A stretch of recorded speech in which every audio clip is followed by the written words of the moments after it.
Bienvenue dans le tutoriel de notre blouse Marion.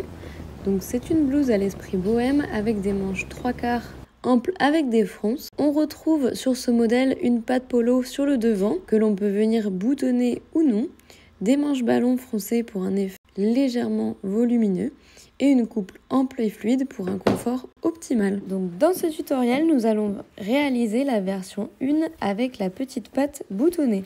Donc on va venir thermocoller les pièces concernées.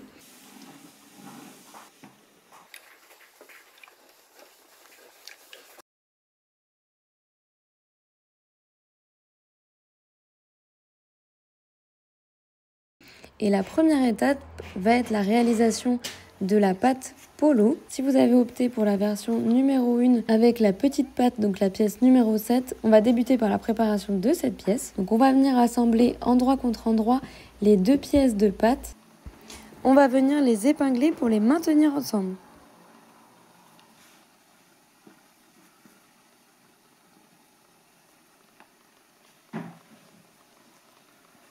Et on vient piquer à 1 cm du bord de la pointe et des côtés. Lorsque l'on arrive à un angle, on laisse bien planter l'aiguille, on lève le pied de notre machine et on repositionne correctement notre tissu. On n'oublie pas nos points d'arrêt au début et à la fin de la couture. Une fois terminé, on vient cranter les angles et dégarnir les coutures pour venir le retourner sur l'endroit.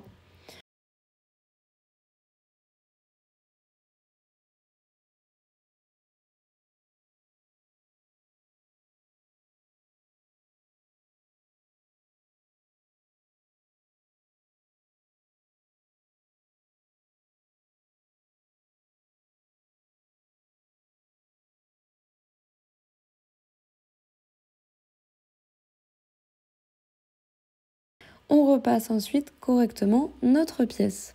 On va venir assembler endroit contre endroit les deux pièces de patte dessus. Donc il s'agit de la pièce numéro 6. Et pour la version 1, on va venir insérer dans la couture côté la patte assemblée au niveau des repères A et B indiqués sur le patron.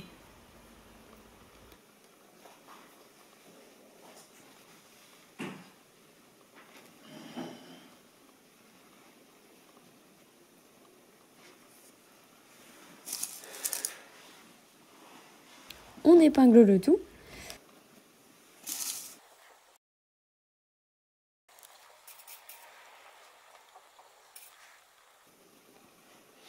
Et on va venir piquer à 1 cm du bord.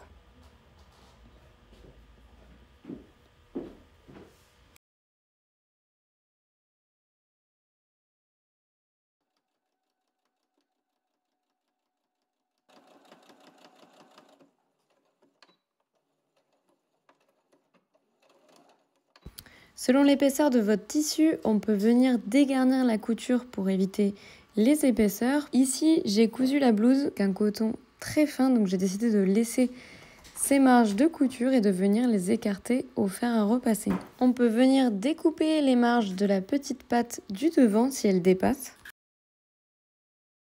Et on retourne sur l'endroit, on vient repasser pour maintenir le tout.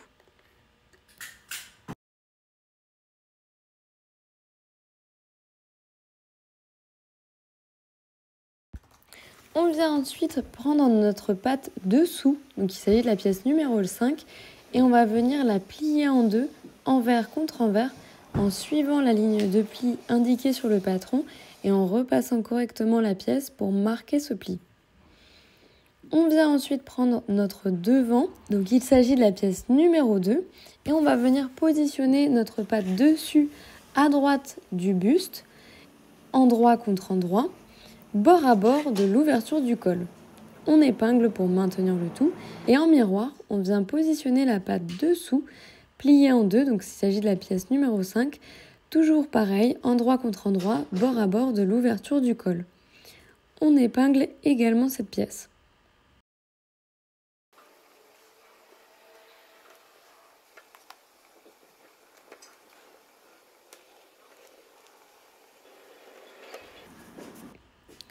On réalise une couture à 1 cm du bord de chaque patte, donc à droite et à gauche.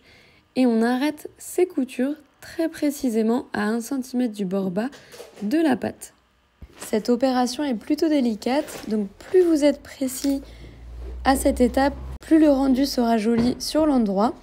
Donc je vous conseille de tracer vos coutures au stylo friction et surtout votre point d'arrêt pour ne pas vous louper lors de la couture.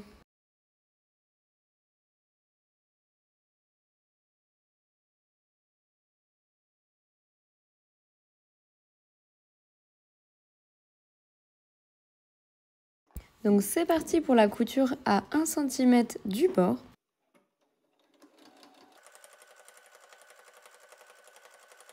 Et on s'arrête comme prévu au cran d'arrêt marqué sur notre tissu.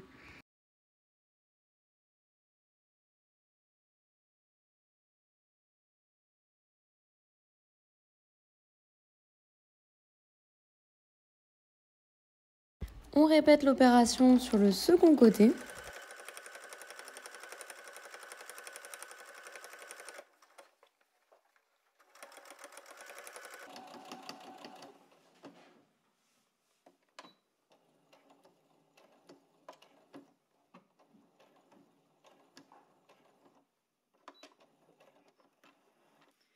On vient ensuite inciser précisément en biseau jusqu'au dernier point de couture effectué sur chacun des deux côtés.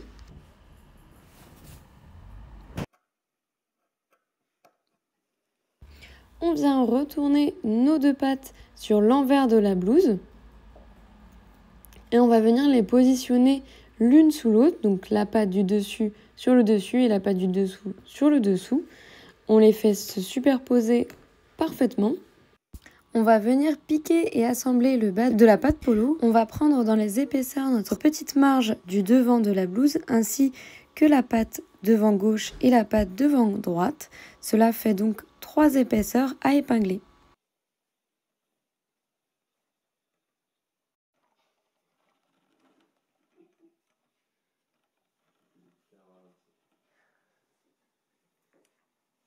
Puis on va venir piquer et surfiler ensemble les 3 épaisseurs.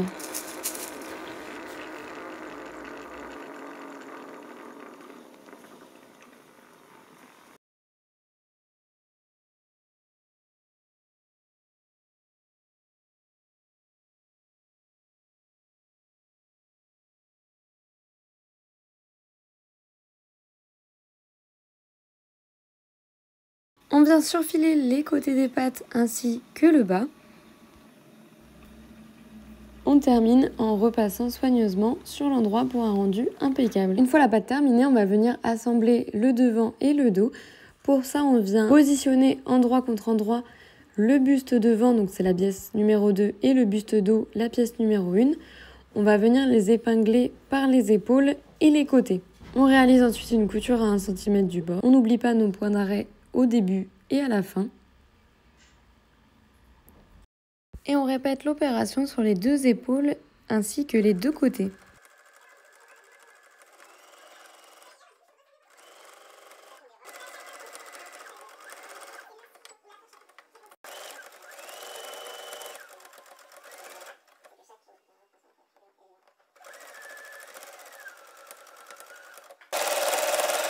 Et on vient ensuite écarter les coutures au fer à repasser.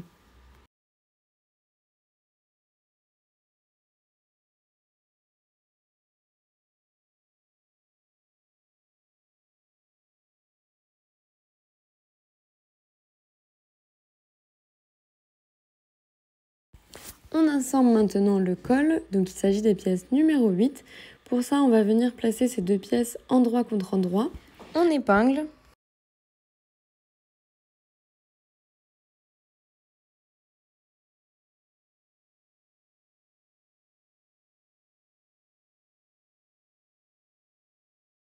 On vient préplier la marge de couture sur 1 cm sur une des 2 pièces du col. Donc pour cela, on va céder notre fer à repasser.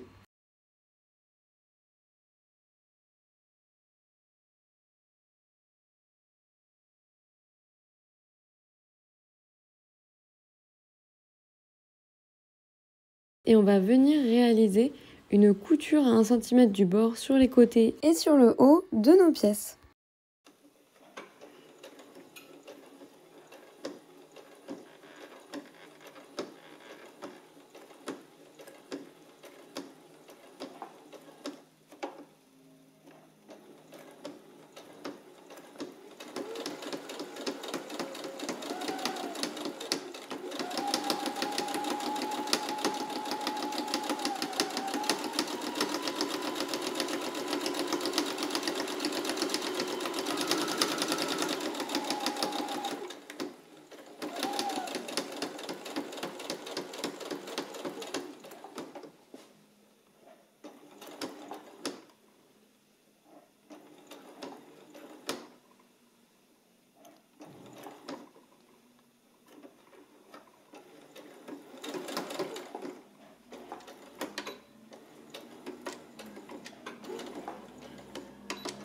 On va venir cranter les arrondis et dégarnir les coutures pour laisser environ 5 mm de marge de couture et éviter ainsi les surépaisseurs.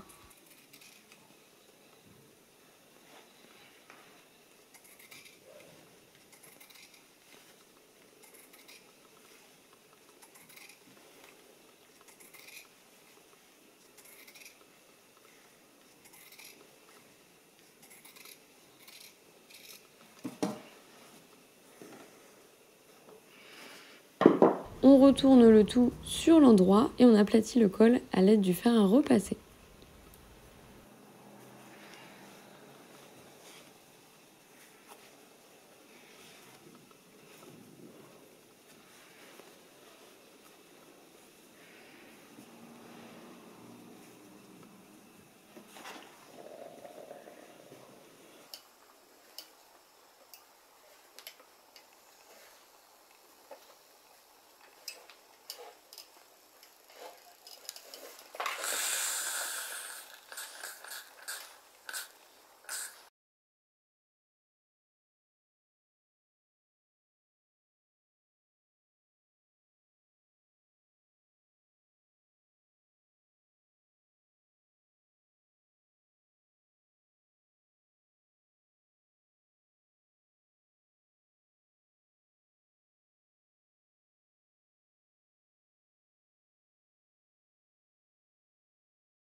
On va ensuite venir positionner la marge de couture non prépliée sur l'envers de notre blouse en respectant les repères du patron.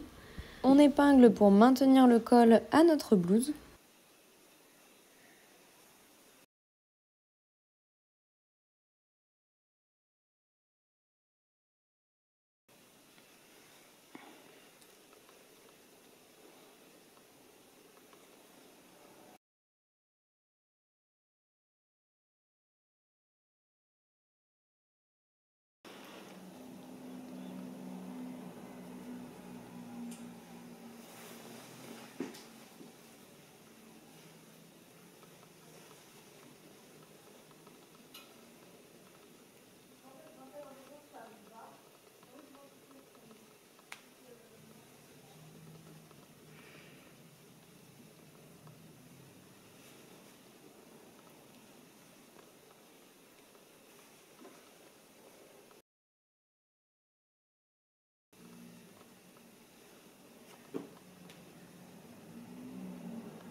On vient coudre à 1 cm du bord tout autour de l'encolure.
On va venir plaquer les marges de couture vers le haut du col et venir positionner délicatement la marge prépliée juste sur la couture précédente pour venir la cacher.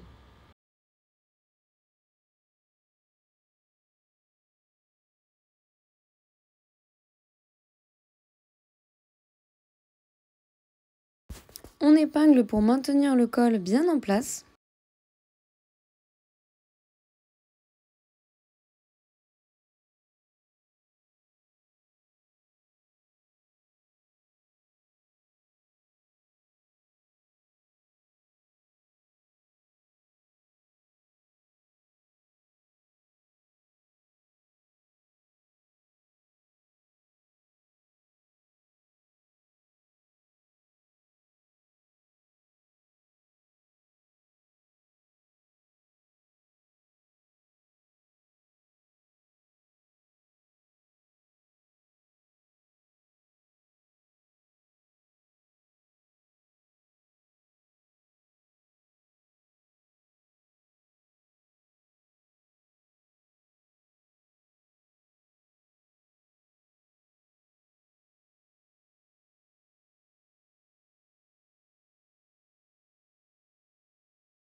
et on réalise une surpiqûre tout le long du col pour maintenir cette pièce en place. Pour cela, on peut venir allonger légèrement notre point à environ 3 ou 3,5 mm.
On s'attaque désormais à l'assemblage des manches et des poignets.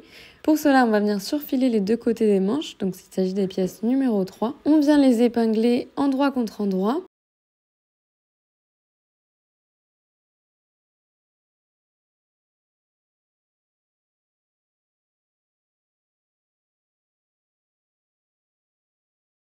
Et on va venir réaliser une couture à 1 cm du bord.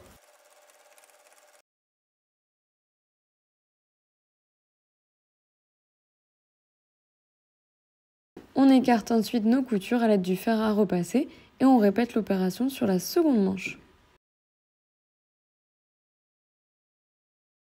On passe désormais à l'assemblage des poignets. Donc pour cela, on vient prendre nos pièces numéro 4 et on va venir les plier en deux sur la largeur endroit contre endroit.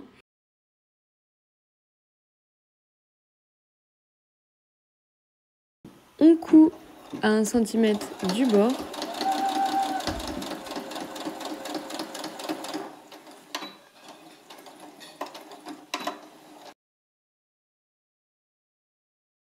On vient écarter la couture au fer à repasser et on retourne sur l'endroit.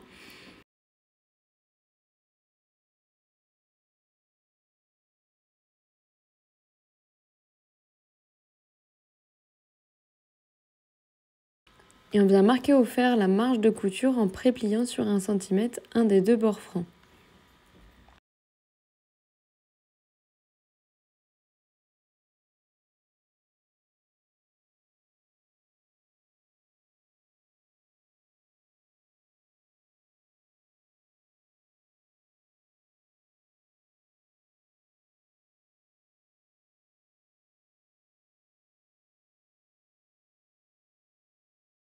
On réalise ensuite nos fils de fronce à 5 mm et 8 mm sur le bas de la manche, donc il s'agit de la pièce numéro 3. Ici, je n'en ai passé qu'un seul car le tissu est très fin. Pour cela, on va venir relâcher la tension du fil de la machine. Donc on vient rallonger également notre point.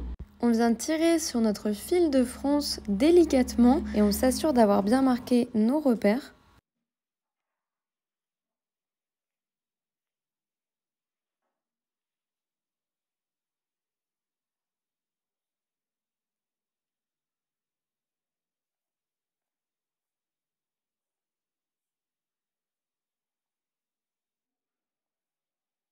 On positionne ensuite l'endroit du côté thermocollé du poignet contre l'envers du bord de la manche. On épingle et on veille à bien répartir les fronces de manière uniforme.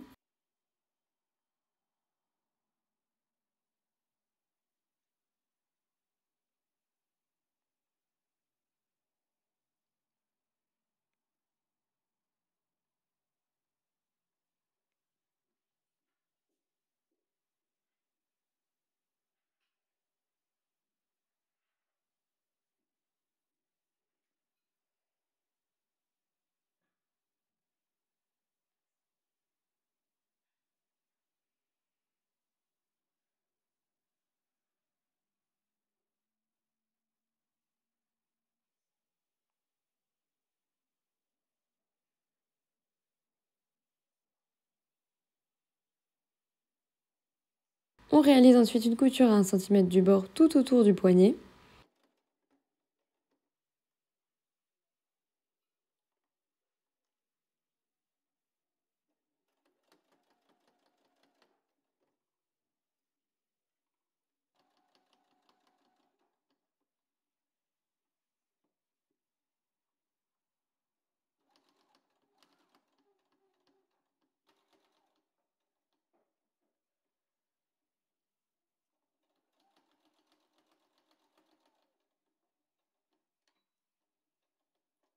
On vient ensuite plaquer les marges de couture vers l'intérieur du poignet et on réalise au choix soit une couture invisible à la main ou une surpiqûre au point droit sur l'endroit.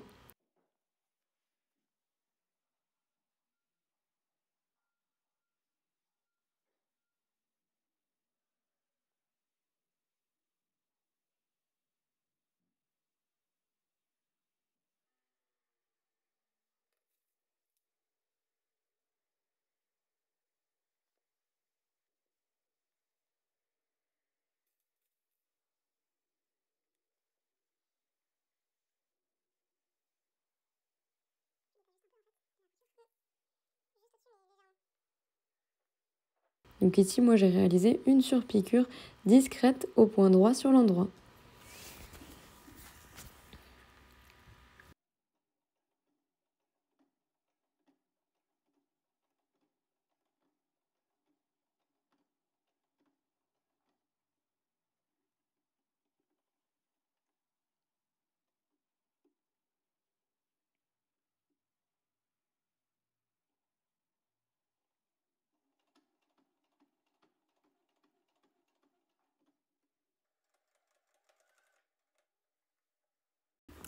On passe ensuite à l'assemblage des manches avec le corps. Donc pour cela, on réalise des fils de France sur la tête de manche entre nos repères indiqués sur le patron.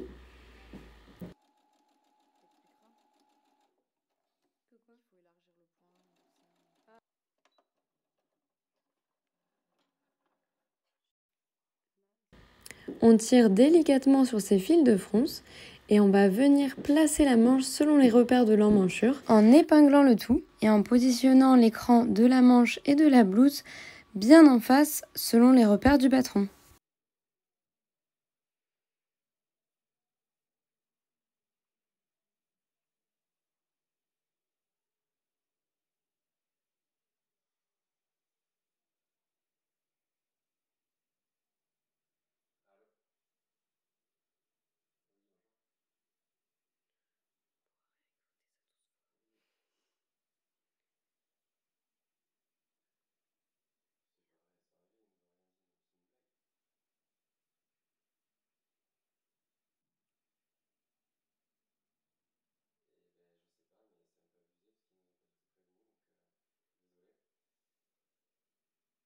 Allô? Oui, bonjour. Oui, c'est pas vrai, c'est arrivé, il nous a rien dit, non, c'est une blague. Et ben, je sais pas, mais c'est un peu abusé parce qu'il nous a pas du tout prévenu, donc désolé. Et ouais, ouais, non, bah c'est pour nous, désolé, effectivement, j'étais pas au courant. Waouh, ok, donc il va falloir que je vienne vérifier. Oui, non, 3 c'était pas forcément prévu. Oh là là, la vache.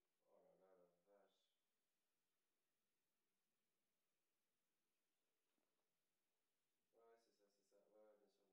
bien sûr. Pouah. Elles sont à l'abri? Ok, bon, bah désolé parce que j'étais pas au courant, le transporteur m'a rien dit. Bah je vais arriver, merci. Oh, ouais, je vais partir maintenant, je pense, en voiture. Merci, à tout à l'heure. Pouah, c'est abusé.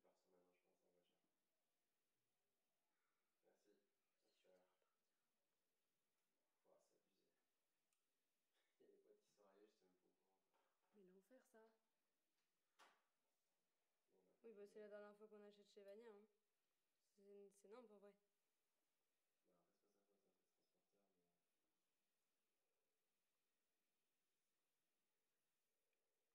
On réalise une couture à 1 cm du bord tout autour de la manche.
On répète l'opération sur la seconde manche et une fois terminé, on surfile ensuite nos marges de couture, on va venir les plaquer vers l'intérieur de la manche. On réalise ensuite la boutonnière sur la patte, donc sur la pièce numéro 7 et on ajoute le bouton en vis-à-vis sur le devant. Et il ne nous reste plus qu'à réaliser notre ourlet du bas, donc pour cela on va venir préplier au fer à repasser le bas de la blouse sur l'envers.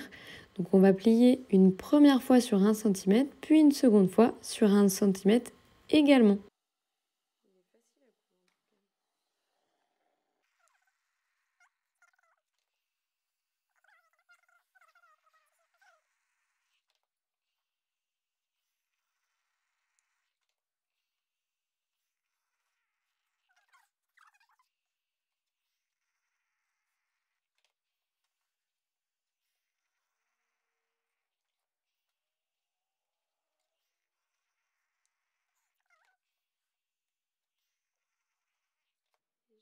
Je vais juste mettre des petites épingles.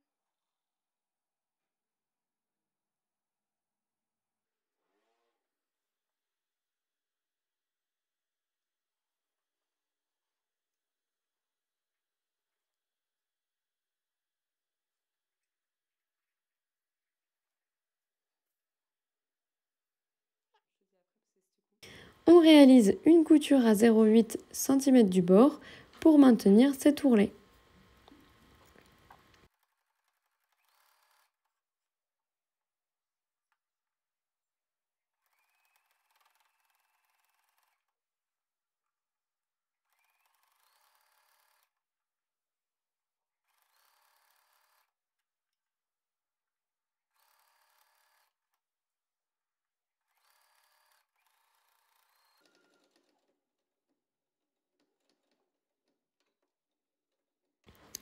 Et voilà, votre blouse Marion est terminée. Nous espérons qu'elle vous plaira et n'hésitez pas à partager vos créations avec nous sous le hashtag Blouse Marion ou Maëlie Paris.